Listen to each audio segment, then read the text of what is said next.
Hey everybody, it's Uvio back with another Devlog episode. Since episode 2, a lot has happened, and there's a lot to cover this episode, so I won't take too much longer. If you want to jump to any specific topic that I'll be covering in this episode, you can find the timestamps in the description down below. So without further ado, let's get into it.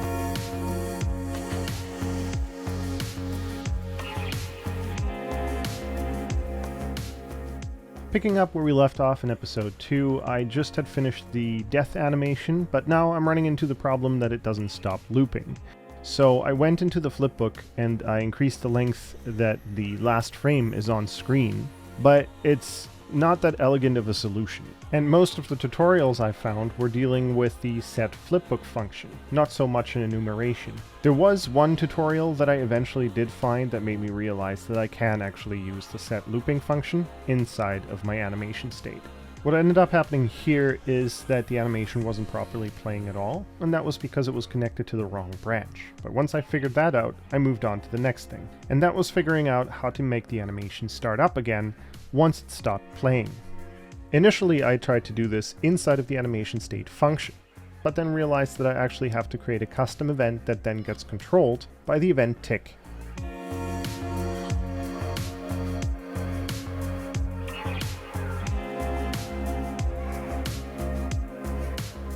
While my ADD tends to get me sidetracked, I think in this case it's actually not a bad thing. While I was getting stuck trying to figure out how to stop the animation from looping, I decided to move on to a different part of the movement controls, which was the character's sword, and having it drawn and sheathed. But even this wasn't really quite working out properly, and that was also partially because the animation didn't stop looping.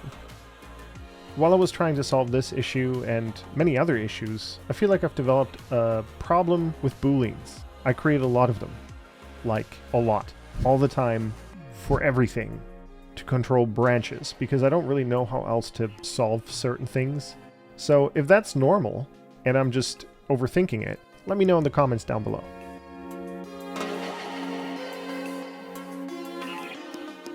One interesting revelation I've made as I continue this journey is that print string functions are insanely useful. Never really used them when I first started out, but then as soon as I did, it really helped me see whether or not a boolean was true or false, which helped me in turn make sure that the animations play properly. Speaking of which, after a lot of trial and error, I was finally able to get the animation to properly cycle from drawing the sword, to idling with the sword, and back to sheathing the sword, all by pressing a key a couple of times.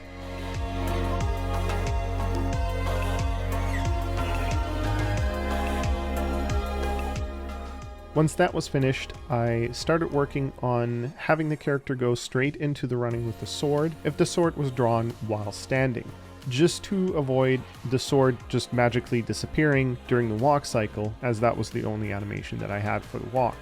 Then I tried to implement a hit mechanic where the character would get knocked back if walking into an object that causes damage, but that wasn't quite working, so I moved on to the jump cycle.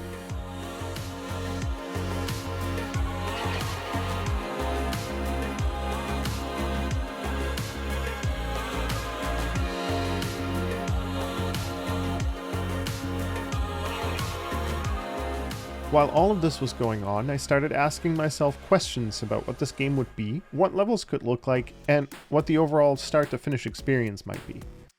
I haven't really figured that out just yet, but the ideas of making my own animations started forming in my head.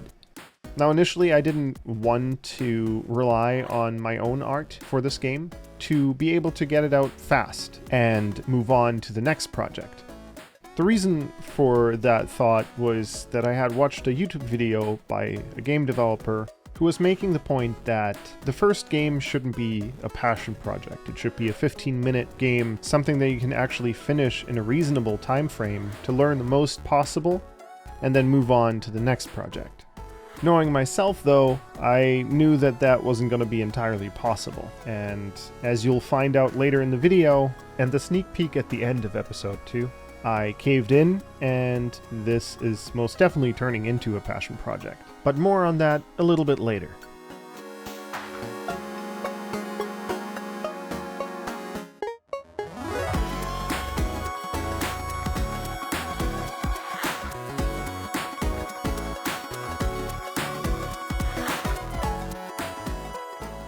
After I was done dealing with the jump animation and got that to work, I expanded the level a little bit, added a few obstacles, one of which you'd have to crouch underneath, and began work on the crouch mechanic.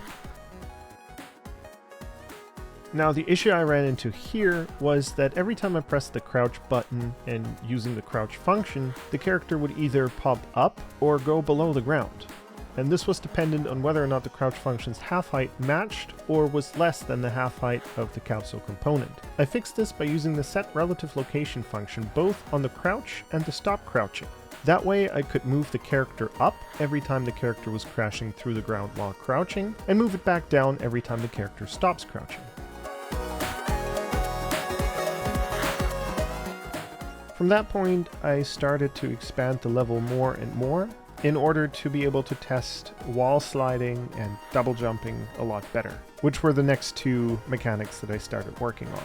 I found a really cool tutorial on how to do wall slides, which I've linked in the description down below. The same goes for double jumping.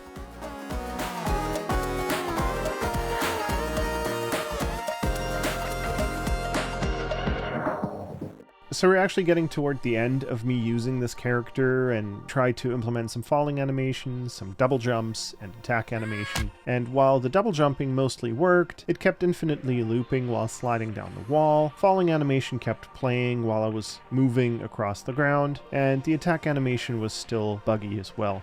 It was during that time that I had the idea of turning my girlfriend's dog, Tyrion, into a little knight and have him be the main character of the game. I am making this video game in dedication to her and decided that her dog as the player character would be the perfect way to do that. She's had some great suggestions and it's given me a lot of ideas, and I'm excited to work on that and figure out a way how to bring them in and make it a cohesive vision. After creating the initial design, I took the character into Adobe Animate to build him the way that you usually build characters for TV animation. The one thing that Adobe always struggles with though is performance, and unfortunately, even though it has features that allow you to do textured lines, it was too heavy of a file for me to work with in Animate. So I downloaded Adobe's competition, Toon Boom Harmony, and started building the character there. I had used Harmony a couple times before for certain projects at work, but definitely not as familiar with building characters in it. So it took me a little longer to do that.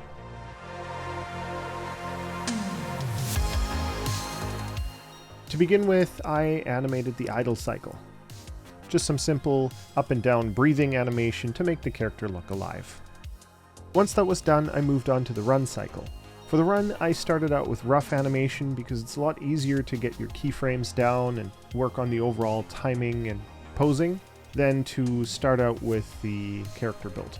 Unfortunately, I didn't record this footage, but I was streaming it on Twitch, so I downloaded the Twitch VOD. And speaking of which, if you want to join a community of nerds and want to escape to my homebrew Dungeons & Dragons world via our stream tavern called The Drunken Boar, come on over to Twitch. I stream every Monday and Wednesday, 8 p.m. Pacific time or sometime thereafter. If the schedule ever changes, you can find those changes on the Discord. All the links in the description down below. And lastly, right now, when this video is going up, I will be streaming, so come on over and say hi.